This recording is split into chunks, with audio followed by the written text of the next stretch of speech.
their reaction. And so your job is to say, sorry, no time to do that. Let's go $375. It's a phenomenal deal, $395. Would this be a great deal, $375? And then go, yeah, do you think they'd take it? I don't know, but what if they wouldn't? We didn't write the offer. Besides, there's a 17-day, this is where you default, you take the fear out of the transaction because they're scared. Because when they're writing an offer, writing a check, they are buying the house. And they are not buying the house. They're trying to agree on price and terms, and then they start a 17-day period of due diligence to decide if they want to buy the house. So this is where you pull out your thing and go, look, you're not buying the house in 17 days. All you got to grab a contract, turn to the page where it says 17 days due diligence. Because I don't know if they're going to agree with me on my fast close. They may go, no, I want 30. You know? I mean, sometimes that happens. So I show them, you got 2.5 weeks. We're just trying to get it off the market. This thing's awesome. And they go, okay. Now what do you do if they stall at $375? I lower the price. Let's get crazy. Let's do $345. You go, oh my gosh. Do you really think that? I don't know, but what if they did? The old Wayne Gretzky quote, you missed 100% of the shots you know.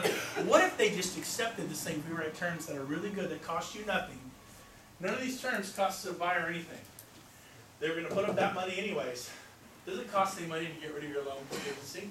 What if they don't qualify? Then we get our money back and we move on. We never remove our contingencies. We just say we cancel them. If we're contingent, then we can cancel. All these things cost them nothing. Maybe you could argue the handyman repairs. You don't even know. You ever ask for the handyman repairs and they say no? You're not even guaranteed those things.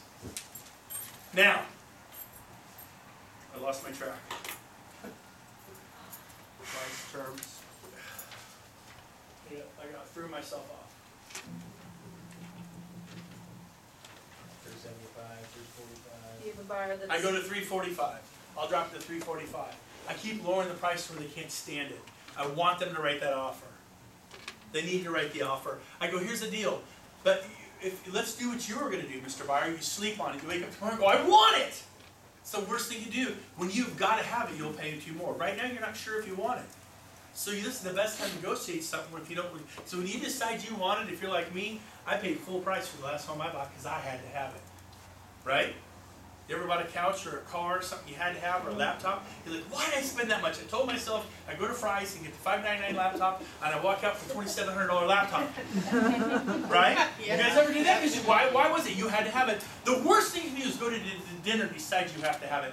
Now is the time you write, because you'll be more aggressive. You'll help you be aggressive and write terms that will favor you. Because when you decide you won't have it, you won't want to take. You won't want to do these things.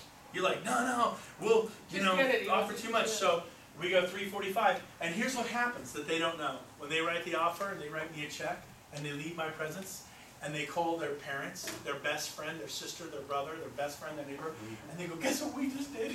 We made a home on a home in Newark. We made an offer on a home in Newark. We're so excited. What are you guys doing? What are you doing? Well, we're doing Newark. Hey, stop that. We're going to pick you up. You got to see it. You got to see it. Have you ever done that? Be honest with me. Yeah. Your buyers do it too. And they're video cameraing, they're taking pictures, they're putting it on Facebook. We wrote an offer on this home. Everybody hold a prayer meeting.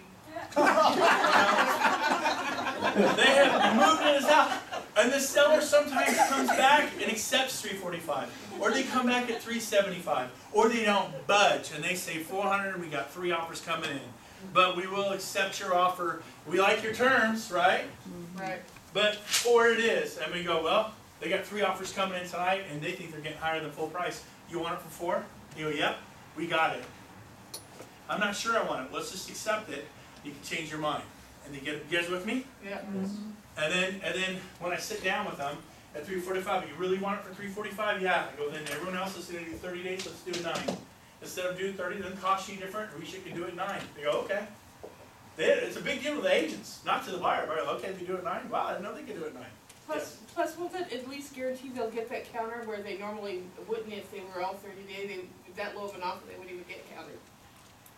Oh yeah, exactly. You get countered. So I always give them all these wonderful things. I say the price. What's the price? I'm getting there. And I go, wow. They go, wow, that's great. And I go, the only problem we got, the little problem with the price. You got to prepare them, right? And they go, what's that? I go, now my buyer's told me he's willing to come up. But like in this market, with the stock market doing what he's doing, he just wants to negotiate that price. If we can get the seller on price, would you agree? You get paid 9 days. I'm always bringing it back to WIFM, the most greatest radio station in the world. What's in it for me? WIFM. I'm getting you paid. I'm the only one getting you paid in 9 days. And I don't know let's go to your life, but I don't know about you, I could sure use that $18,000 check in 9 days myself. And they go, yeah, me too, right? And so, that's it. That help? Any other questions? We're gonna break for lunch. It's exactly 12 noon. We start in 1 hour at exactly 1 o'clock. Here's what I'm doing. Seller mastery from 1 to 2, and then how to build a team from 2 to 3. And my team stuff is rocking. And every one of you should have a team. You should have one buyer's agent who's new, and you should. Did someone have a question? I'm sorry, but you said that you asked for full price from the buyer?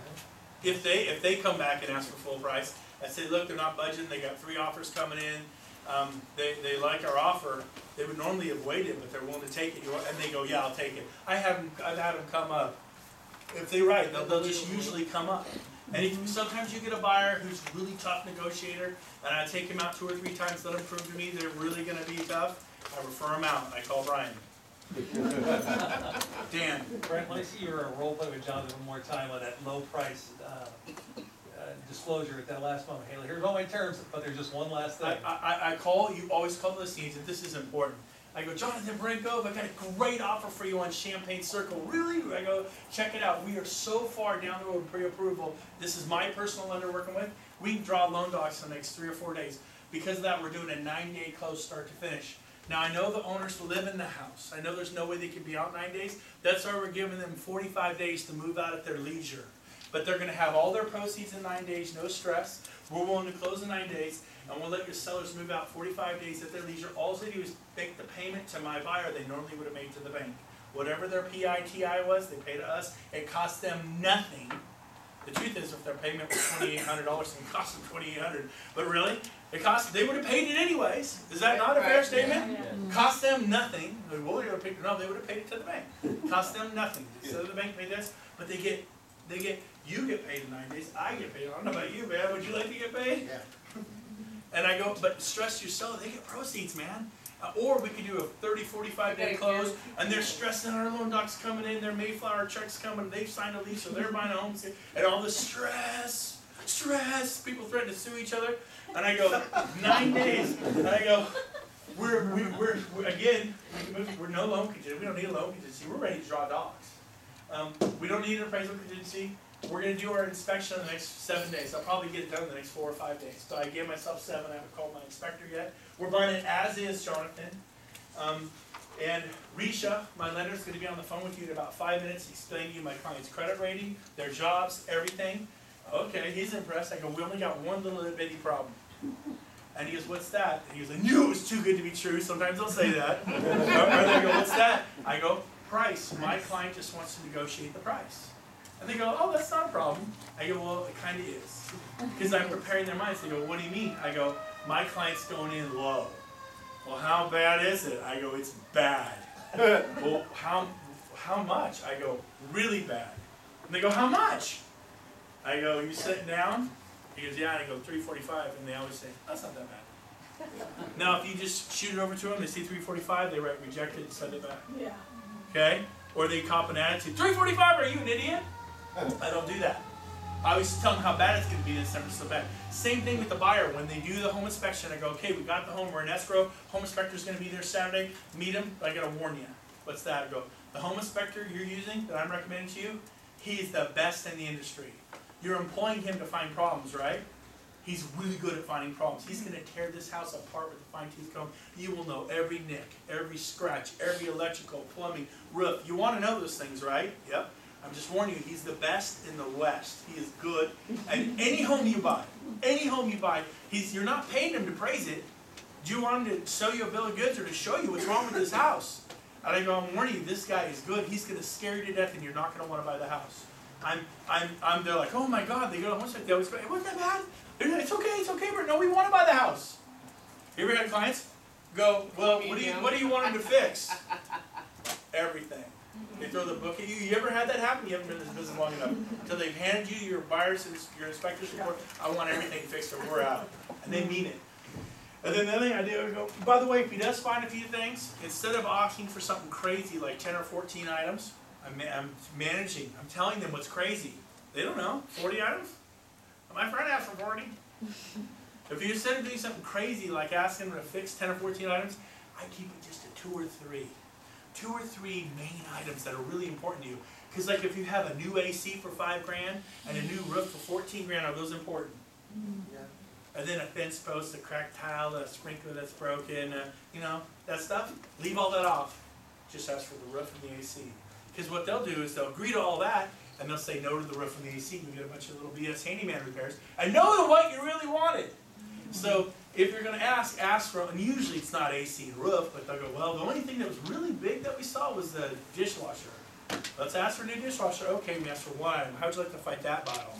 So again, it's managing expectations, but I'm preparing him how bad it's going to be, and I tell him how horrible.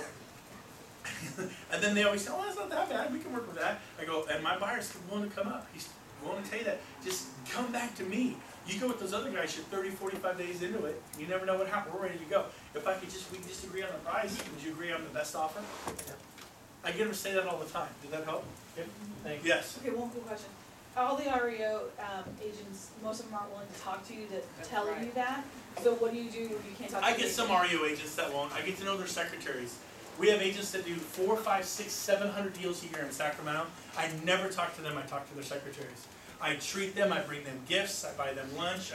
I know every one of them. You couldn't name a major player I don't know his secretary. And they're busy. A lot of them are in Dallas right now. If you know any of them, you'll notice they're in Texas. There's a big event going on in Texas right now. They're there, and they're trying to get connected to the asset managers. They don't even know what listings they have. The secretary is running the show. My secretary runs my business. I'm 2 hours a week. I'm not an REO agent, by the way. But the point is this: get to their right-hand man, the right-hand woman, and I go, the guy John Brophy, 500 deals a year. John, I go, hey Chelsea, what's up? Great. Hey, what's going on Knickerbocker Circle? Oh my God, we got 45 offers. What's it going to take to win? You're going to have to come in at this price, and I'll recommend you. That's how well I know her. I go to my buyer, you want to go at that price? Nope. We move on. Done. But no, highest and best. I've had my clients go, I'm willing to go 680. I go, I just talked to the secretary. She says we can get it for 610. You want to write? Let's do it. Get to know the secretaries. Go there. It doesn't always work. I've sent pizza. I've sent cookies. I've done things. Sometimes it doesn't work, but it works many times. Any final question? Yes, final question. I'll take any more. Do you ever brand yourself with any of your signs? No. Important that you don't. Now the sign ordinance to say that you have to, so you can write Brent Gove and a phone number there. Oh, keep it generic. I would not do it personally. Okay. You don't want the public to know how hard you're working and your agents are working. You want to blend in. When agents come, go, oh my God, there's like 60 people in this house. Is it always like this? You go, must be the weather. Don't go, yeah, it's awesome. It's these signs, man. It's so awesome, but I love Brent Gove. Okay? That's charming. When I run for president someday, you go for me. All right. All right, lunch is provided. It's downstairs. Big hand for Brent. Morning session. I'll get up and go downstairs. Larry can lead you guys. All right.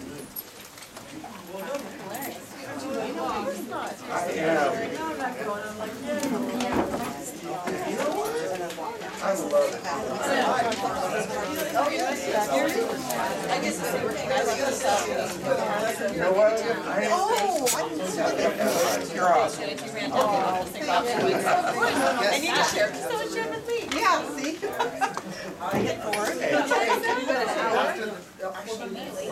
got an hour? Or yeah, something like that. We're over a little bit. Sellers to apply some of this stuff. I know. We might. I